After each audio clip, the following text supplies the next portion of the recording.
Fala, leitores da Bíblia, como é que vocês estão? Tudo bem? Hoje a gente vai ler Juízes, capítulo 7 e 8. Vamos ler os Salmos 110 e Atos, capítulo 21.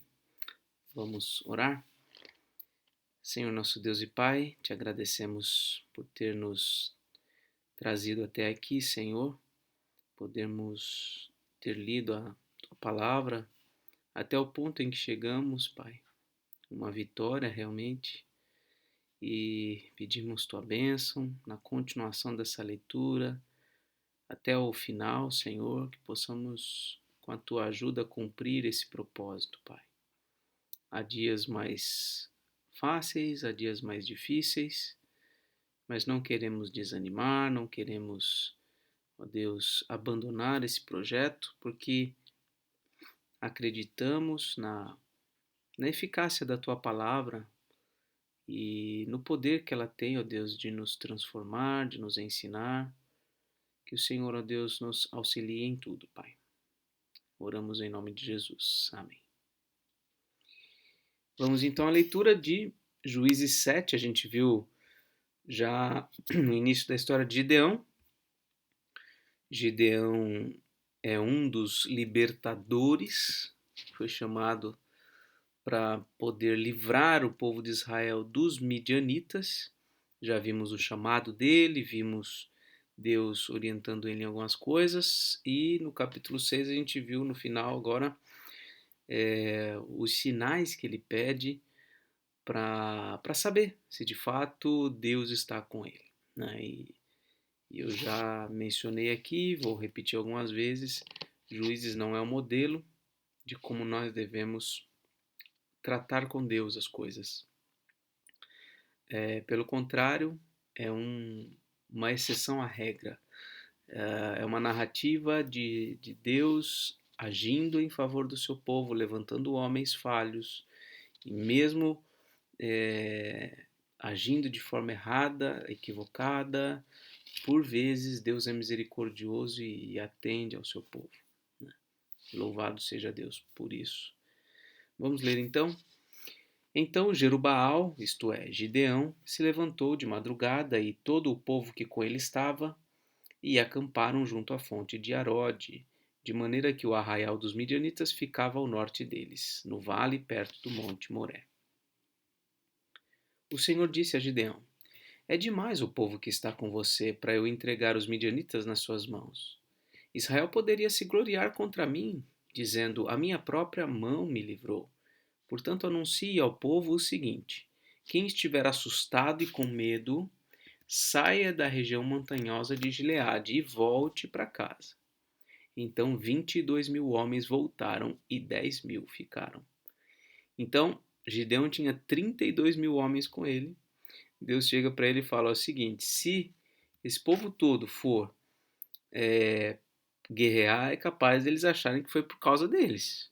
Então, manda o pessoal embora. Quem tiver assustado, quem tiver com medo, pode ir embora. 22.000 foram embora e 10.000 ficaram. Então o Senhor disse a Gideão: Ainda há povo demais. Faça-os descer até as águas e ali eu os provarei para você. Aquele de quem eu disser, este irá com você, esse de fato irá com você. Porém, todo aquele de quem eu disser, este não irá com você, então não irá. Esse não irá. Gideão fez com que os homens descessem até as águas. Então o Senhor lhe disse: Todos os que lamberem a água com a língua, como faz o cachorro, esses você deve pôr à parte, separando-os daqueles que se ajoelharem para beber. O número dos que lamberam, levando a mão à boca, foi de 300 homens. Todos os outros se ajoelharam para beber a água. Então o Senhor disse a Gideão: Com estes 300 homens que lamberam a água, eu livrarei vocês. E entregarei os midianitas nas suas mãos. Diga a todos os outros que voltem para casa. Os 300 homens pegaram as provisões e as trombetas dos outros. Gideão mandou todos os homens de Israel, cada um à sua tenda, porém reteve consigo os 300 homens. O arraial dos midianitas estava abaixo dele no vale. Só um detalhe aqui, essa questão dos 300, né? É muito comum em igrejas neopentecostais fazerem referência a alguma coisa do Antigo Testamento, como que tentando reviver aquilo, ou pelo menos o simbolismo daquilo, né? Então tem os 318 pastores, tem, enfim, alguma coisa relacionada ao Antigo Testamento, alguma história como essa, como se no simbolismo da coisa estivesse o poder de Deus. Isso é uma maneira, assim, absolutamente equivocada de nós vivermos com Deus, né? O que essa história está nos ensinando é que Deus não precisa de homens, não precisa de um grande número para realizar o seu plano.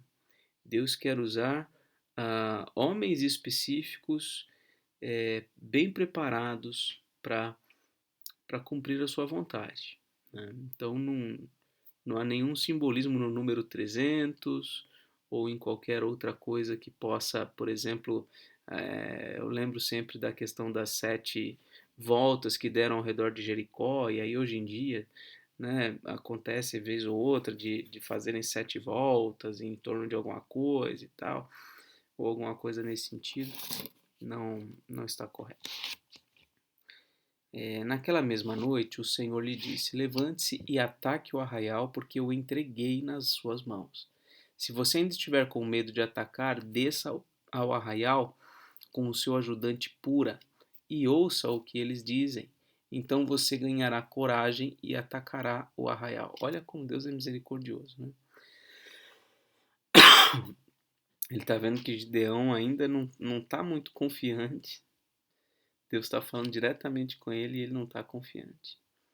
Gideão fez isso. Desceu até a vanguarda do arraial com o seu ajudante, chamado Pura.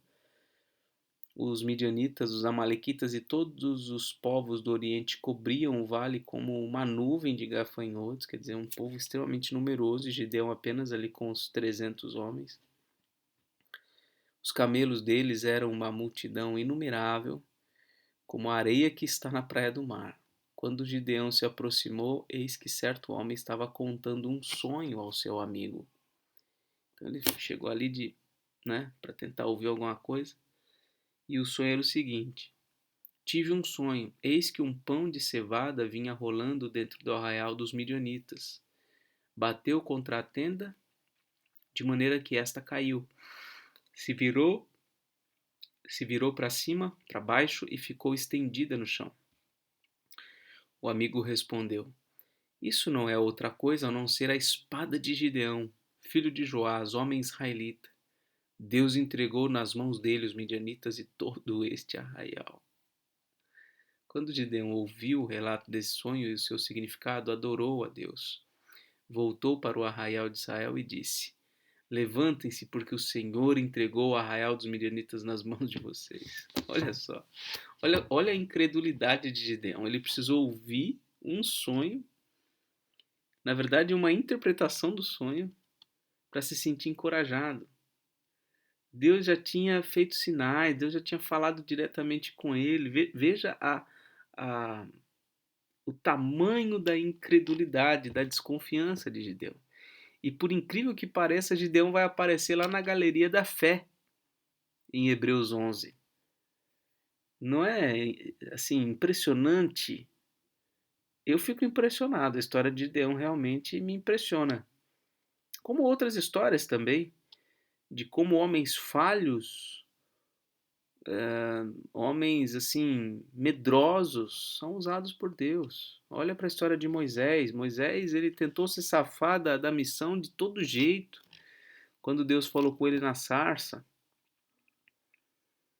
Deus, assim, chamou o irmão dele para poder ajudar ele. É um homem extremamente inseguro. Gideão, um homem inseguro.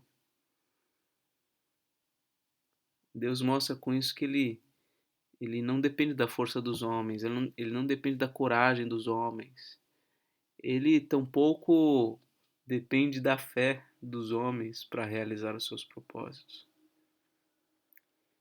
Versículo 16. Então repartiu os 300 homens em 3 companhias e entregou a cada homem uma trombeta e um cântaro vazio, com uma tocha dentro dele.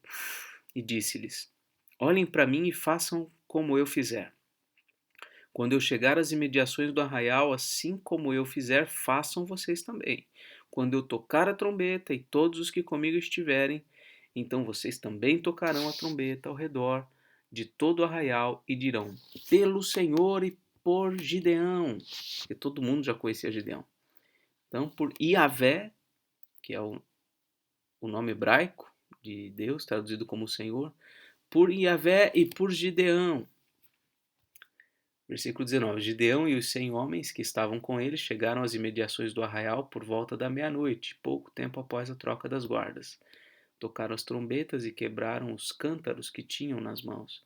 Assim, as 3 companhias tocaram as trombetas e despedaçaram os cântaros. Seguravam a tocha na mão esquerda e a trombeta na mão direita, e gritavam: Uma espada pelo Senhor e por Gideão! E cada um permaneceu no seu lugar ao redor do arraial. Todo o exército dos midianitas começou a correr.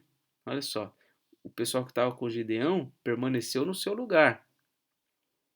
Se eu estou lendo corretamente aqui, é isso. Todo o exército dos midianitas começou a correr, a gritar e a fugir.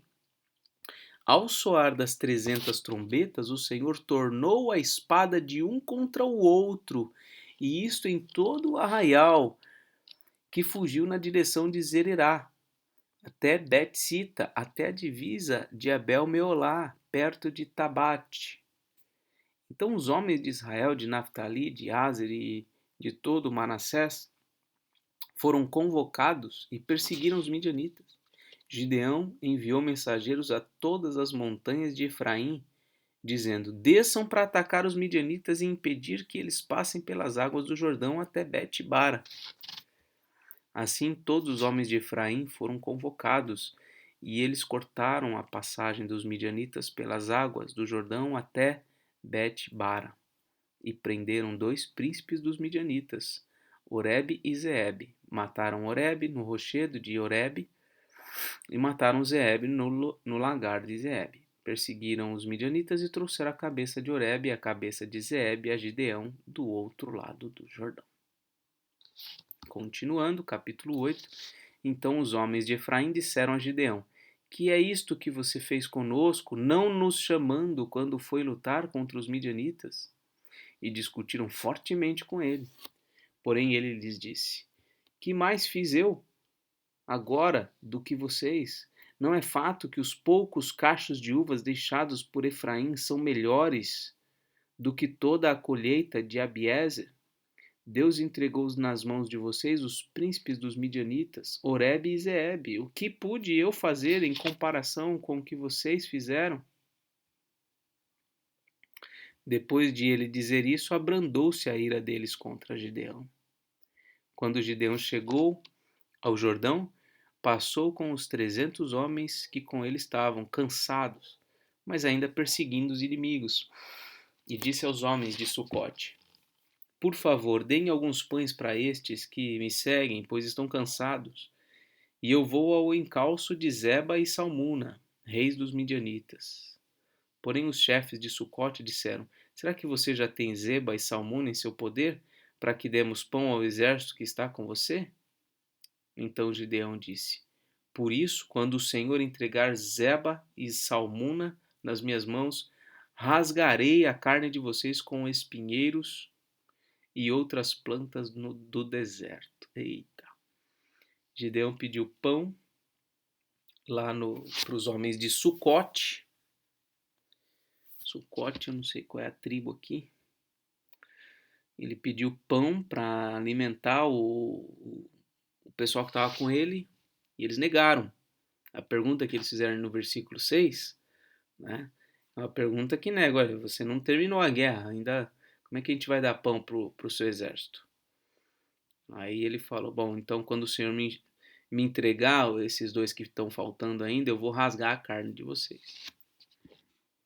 Dali Gideão foi a Penuel e fez o mesmo pedido aos homens daquele lugar, mas esses de Penuel lhe responderam como os homens de Sucote lhe haviam respondido. Por isso também falou aos homens de Penuel, dizendo: quando eu voltar em paz, derrubarei essa torre. Ora, Zeba e Salmuna estavam em Carcor, com os seus exércitos, uns 15.000 homens, todos os que restaram do exército de povos do Oriente, pois 120.000 homens que puxavam a espada tinham sido mortos. Gideão foi pelo caminho dos nômades a leste de Noba e Jogbeá e atacou aquele exército de surpresa. Zeba e Salmuna fugiram, mas Gideão os perseguiu. Ele prendeu os 2 reis dos midianitas, Zeba e Salmuna, e deixou todo aquele exército em pânico. Quando Gideão, filho de Joás, voltou da batalha pela subida de Heres, prendeu um moço de Sucote e lhe fez perguntas. Sucote é aquela primeira cidade que negou o pão. E o moço deu por escrito o nome dos chefes e anciãos de Sucote, 77 homens. Então Gideão foi falar com os homens de Sucote e lhes disse: vejam, aqui estão Zeba e Salmuna, a respeito dos quais vocês zombaram de mim, dizendo: será que você já tem Zeba e Salmuna em seu poder para que demos pão aos seus homens cansados? E o que ele fez? Prendeu os anciãos da cidade, pegou os espinheiros e outras plantas do deserto e com eles deu severa lição aos homens de Sucote. Derrubou a torre de Penuel e matou os homens da cidade. Depois perguntou a Zeba e a Salmuna: como eram os homens que vocês mataram em Tabor? E eles responderam: como você, assim eram eles. Cada um se parecia com um filho de rei. Gideão disse: eram meus irmãos, filhos de minha mãe. Esses 2 reis aqui mataram os irmãos de Gideão. Tão certo como vive o Senhor, se vocês os tivessem deixado com vida, eu não mataria vocês. E disse a Jéter, seu primogênito: levante-se e mate-os. Porém o moço não arrancou da sua espada porque teve medo, pois ainda era jovem. Então Zeba e Salmuna disseram: venha você mesmo e nos mate, pois o homem é conhecido por sua valentia. Gideão foi, matou Zeba e Salmuna e pegou os ornamentos em forma de meia-lua que estavam no pescoço dos camelos deles. Tinham posto um colar com forma de meia-lua nos camelos. Então os homens de Israel disseram a Gideão: domine sobre nós, tanto você como o seu filho e o filho do seu filho, porque você nos livrou do poder dos midianitas. Olha o convite que fizeram a Gideão, que Gideão se tornasse rei de Israel. Porém Gideão lhes disse: não dominarei sobre vocês, nem tampouco meu filho dominará sobre vocês. O Senhor dominará sobre vocês.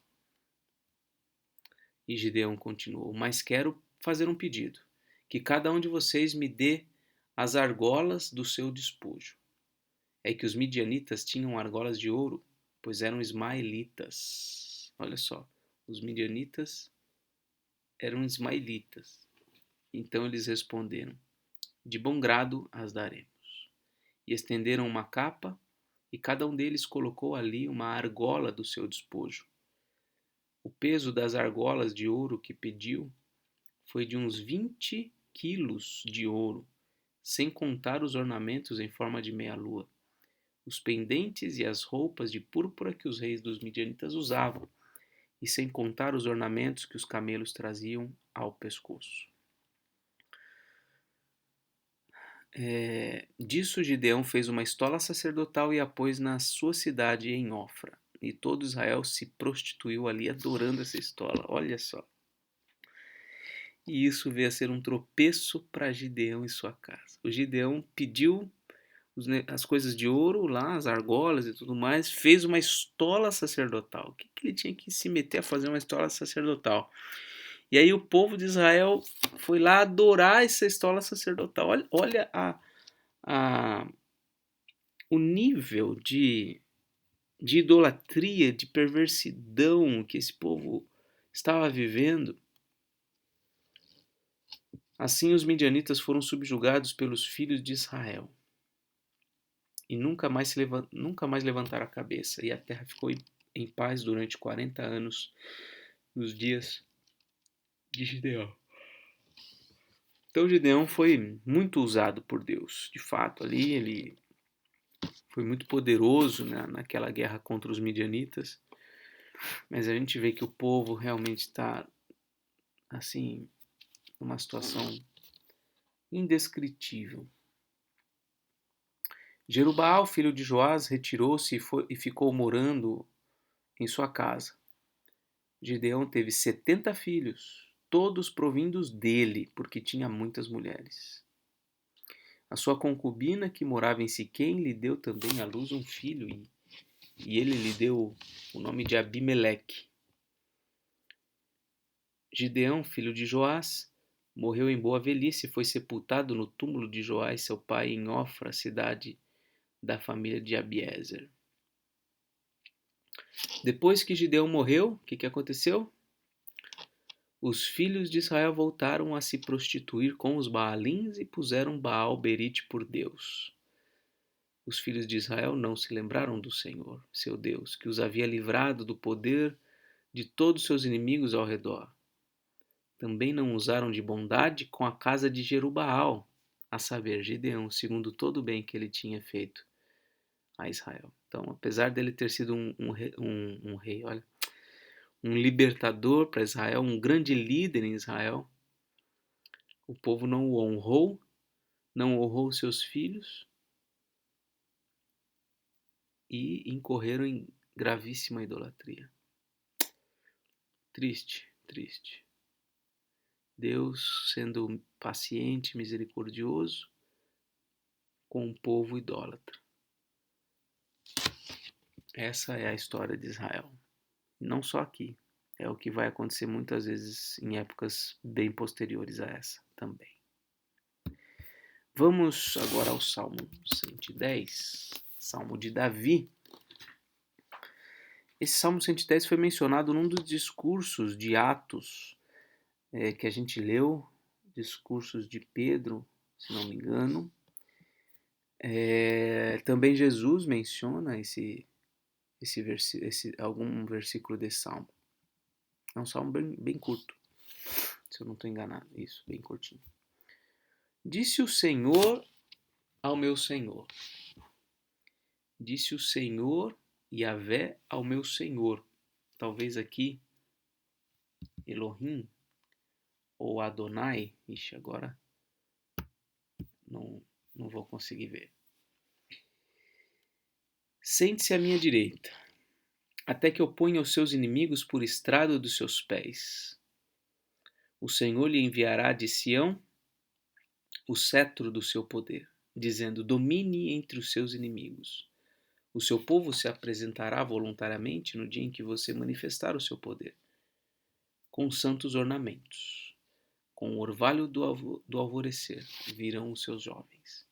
O Senhor jurou e não voltará atrás. Você é sacerdote para sempre, segundo a ordem de Melquisedeque. O Senhor, à sua direita, no dia em que se irá, esmagará os reis. Ele julgará entre as nações, enchendo-as de cadáveres. Esmagará cabeças por toda a terra. No caminho beberá água na torrente e passará de cabeça erguida. Esse é um salmo que a gente teria que ter muito tempo para falar sobre ele aqui, para a gente entender algumas questões. Aqui, ó, disse o Senhor ao meu Senhor, e a maneira como Jesus aplica, em que momento Jesus usa esse versículo. Você pode pesquisar lá, não sei se tem aqui, ó. Aqui, ó, Mateus 22, 44, Marcos 12, 36, Lucas 20, 42 a 43 e Atos, que eu já mencionei, inclusive, Atos 2, 34 a 35. Esse salmo é muito citado no Novo Testamento. Aqui, ó, essa sentença: sente-se à minha direita. A quem é dito isso?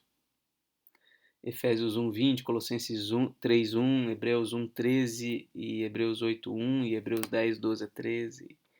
Até que eu ponha os seus inimigos por estrado dos seus pés. 1 Coríntios 15:25 e assim por diante. Essa questão também do versículo 4. A quem foi dito isso? Você é sacerdote para sempre, segundo a ordem de Melquisedeque. A quem se refere esse? Por que Melquisedeque? Por que não o sacerdócio levítico, que é o o sacerdócio padrão de Israel, né? Porque um sacerdote da ordem de Melquisedeque, não da ordem levítica, né? Jesus, de fato, cumpre a função de um sacerdote sem ser da ordem levítica. Ele era descendente da tribo de Judá. Por que de Melquisedeque? É de uma ordem diferente. Quem foi Melquisedeque? Né? Podia até estar sendo citado aqui na Bíblia. Está lá em Gênesis 14. Dá uma olhadinha lá quem é Melquisedeque. Veja também Hebreus 5, 6, Hebreus 6, 20, Hebreus 7, 17 a 21. Um salmo riquíssimo, riquíssimo. Muito precioso para a gente poder estudar e conhecer como o Antigo Testamento pauta tudo que acontece no Novo Testamento e quem é de fato nosso Senhor e Salvador, né? A gente tem muito, para a gente conhecer Jesus, a gente obviamente tem que ler o Novo Testamento, mas olha, em grande medida, o que a gente conhece de Jesus se dá a partir do Antigo Testamento, que é quem o anuncia. Muitas informações, uma riqueza de doutrinas a respeito de Cristo estão presentes no Antigo Testamento. E agora, para fechar, Atos 21. Paulo chega a Tiro.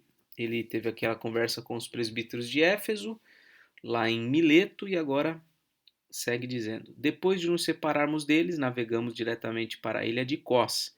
No dia seguinte, chegamos a Rhodes e dali fomos a Pátara. Encontrando um navio que ia para a Fenícia, embarcamos nele, seguindo viagem. Quando a ilha de Chipre já estava à vista, deixando-a à esquerda, navegamos para a Síria e chegamos a Tiro, pois o navio devia ser descarregado ali. Então, uma descrição ali de vários deslocamentos. Versículo 4. Encontrando os discípulos, permanecemos lá durante 7 dias. Movidos pelo Espírito Santo, eles recomendavam a Paulo que não fosse a Jerusalém. Passados aqueles dias, saímos para continuar a viagem. Todos os discípulos, cada um com a sua mulher e os seus filhos, nos acompanharam até fora da cidade, e ajoelhados na praia, oramos, despedindo-nos uns dos outros. Embarcamos e eles voltaram para casa. Então, Paulo continua decidido a ir a Jerusalém. Quanto a nós, concluindo a viagem iniciada em Tiro, chegamos a Ptolomaida, onde saudamos os irmãos, passando um dia com eles. No dia seguinte, partimos e fomos para Cesareia, e entrando na casa de Filipe, o evangelista, que era um dos 7, lembra desse Filipe aqui? Eleito lá no capítulo 6, que tem uma participação importante no capítulo 8 com a conversão do eunuco, por exemplo. Antes disso, com a evangelização de Samaria, ele aqui é chamado de evangelista, ele não é chamado de diácono. Interessante, né? O capítulo 6 que é usado para pautar o entendimento da instituição dos diáconos, Filipe aqui é chamado de evangelista. Que era um dom, tá? Um dom espiritual de evangelista. E Filipe é um dos que encarnam esse dom espiritual de forma muito, muito, muito presente. Aí o capítulo 8 mostra bastante isso, tá? E entrando na casa de Filipe, o evangelista, que era um dos 7, então Filipe morava lá em Cesareia, ficamos com ele. Filipe tinha 4 filhas solteiras que profetizavam. Demorando-nos ali alguns dias, veio da Judéia um profeta chamado Ágabo, que, aproximando-se de nós, pegou o cinto de Paulo e, amarrando com ele os próprios pés e mãos, declarou: assim diz o Espírito Santo, é isso que os judeus em Jerusalém farão ao dono deste cinto para entregá-lo nas mãos dos gentios. Então vem um profeta, o Ágabo, e fala: olha, o dono desse cinto aqui vai ficar preso, vai ser preso pelos judeus. Tá? Nos estranha, né, para alguns, né, essa questão das profecias, as filhas profetizarem, o Ágabo vir e anunciar alguma coisa que iria acontecer, né? esses dons aqui, eles eram muito presentes nesse período do Novo Testamento, e a gente não tem como negar, né? E a gente olha, por exemplo, lá para 1 aos Coríntios, capítulo. Depois a gente vai ler isso, né? Capítulo 14, se você quiser já se adiantar, e você vai ver ali. Você pode ler desde o 12 até o 14, e você vai ver a argumentação de Paulo sobre os dons espirituais, quais são os melhores dons, o que ele prefere, o que é realmente útil para edificação da igreja.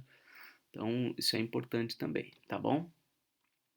Quando ouvimos essas palavras, tanto nós como os daquele lugar, rogamos a Paulo que não fosse a Jerusalém. Mas ele respondeu: O que estão fazendo ao chorar assim e partir o meu coração? Pois estou pronto não só para ser preso, mas até para morrer em Jerusalém pelo nome do Senhor Jesus. Como Paulo não se deixou persuadir, conformados dissemos: Seja feita a vontade do Senhor. Passados aqueles dias, tendo feito os preparativos, fomos para Jerusalém. Alguns dos discípulos também vieram de Cesareia conosco, trazendo consigo Mnasson, natural de Chipre, velho discípulo com quem nos deveríamos hospedar. Quando chegamos em Jerusalém, os irmãos nos receberam com alegria. No dia seguinte, Paulo foi conosco encontrar-se com Tiago, e todos os presbíteros se reuniram.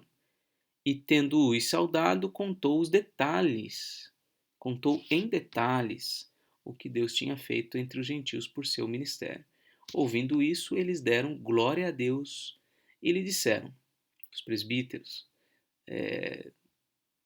disseram para ele: Você percebe, irmão, que há milhares de judeus que creram e todos são zelosos da lei?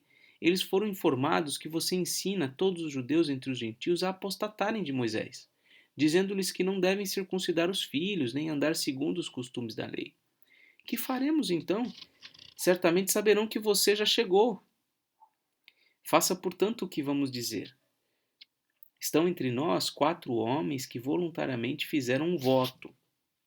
Leve esses homens, participe da cerimônia de purificação com eles e pague a despesa deles para que rapem a cabeça. Assim todos saberão que não procede a informação que receberam a respeito de você e que, pelo contrário, você mesmo vive de conformidade com a lei. Olha que interessante o que está acontecendo aqui. Os presbíteros lá de Jerusalém chegam, chamam Paulo. Paulo, vem cá. O pessoal está doido com você. Eles acham que você é contra a lei de Moisés, contra os costumes da lei. Então, faz assim. Tem esses 4 homens aqui, eles fizeram um voto. Vai lá, acompanha eles, participa da cerimônia de purificação, certo? Seguindo a lei toda. Paga as despesas lá para eles raparem a cabeça. E aí todo mundo vai perceber, ou vai ser o argumento que a gente vai usar, para que eles sejam convencidos de que você não é contra a lei de Moisés. Tá certo? Quanto aos gentios que creram, versículo 25, já lhes transmitimos decisões para que se abstenham das coisas sacrificadas a ídolos, do sangue, da carne de animais sufocados e da imoralidade sexual. Então Paulo, levando aqueles homens no dia seguinte, tendo se purificado com eles, entrou no templo, acertando o cumprimento dos dias da purificação, até que se fizesse a oferta em favor de cada um deles. Tá certo? Então, Paulo está dizendo o seguinte, está tentando demonstrar o seguinte: ele não é contra a lei. Ele é um judeu e participou desses rituais de purificação todos aí. Tá? A pregação dele consistia em quê? Em mostrar que essas coisas não tinham qualquer serventia para a conversão do coração, para a salvação. Por quê? Porque isso se dá pela ação do Espírito Santo, pela obra mediatória de Jesus Cristo. Mas ele, como judeu, participou de tudo isso, sem nenhuma dificuldade. E aí, quando já estavam por findar os 7 dias, os judeus que tinham vindo da província da Ásia, porque tinha judeu espalhado por todo canto, né? Então, esses que estavam lá do outro lado, na Ásia, por onde Paulo passou, eles chegaram. Ao verem Paulo no templo, alvoroçaram todo o povo e o agarraram, gritando: Israelitas, socorro! Esse é o homem que por toda parte anda ensinando todos a serem contra o povo, contra a lei e contra este lugar. E mais ainda, introduziu gregos no templo e profanou este recinto sagrado. Aqueles 4 homens, né? Foram inseridos ali, quer dizer, eles estão acusando Paulo. Disseram isso, pois antes tinham visto Trófimo, perdão, não é por causa dos 4 homens, é por causa do Trófimo. Disseram isso, pois antes tinham visto Trófimo, o Efésio, em sua companhia na cidade. E pensavam que Paulo o havia levado para dentro do templo. Não, Paulo tinha levado esses 4 homens judeus. Não tinha levado o Trófimo para dentro do templo. Olha só como as coisas são. Mas os judeus lá da Ásia viram Paulo com o Trófimo na cidade, não dentro do templo, e já estão acusando que ele tinha levado ele para dentro do templo. Toda a cidade ficou em grande alvoroço e o povo veio correndo. Agarraram Paulo e o arrastaram para fora do templo e imediatamente as portas foram fechadas. Procurando eles matá-lo, chegou ao conhecimento do comandante das tropas romanas que toda Jerusalém estava amotinada. Imagina, a cidade todinha alvoroçada. Então este, levando logo soldados e centuriões, correu para o meio do povo, lembrando que Israel era subjugado pelo Império Romano. Roma é quem tinha o domínio sobre Israel, sobre Jerusalém. Então chegam os comandantes lá, o pessoal lá, os romanos todos, chegam para botar ordem no negócio, entraram, correram para dentro do povo, ali para o meio do povo. Ao verem chegar o comandante e os soldados, pararam de espancar Paulo. Paulo estava sendo linchado ali. O comandante se aproximou e ordenou que Paulo fosse preso e amarrado com 2 correntes. Então perguntou quem ele era e o que havia feito. Ele não conhecia Paulo. Na multidão, uns gritavam uma coisa, outros gritavam outra. Não podendo ele, porém, saber a verdade por causa do tumulto, ordenou que Paulo fosse recolhido à fortaleza. Ao chegar às escadas, foi preciso que os soldados o carregassem por causa da violência da multidão. Imagina, gente, a cena.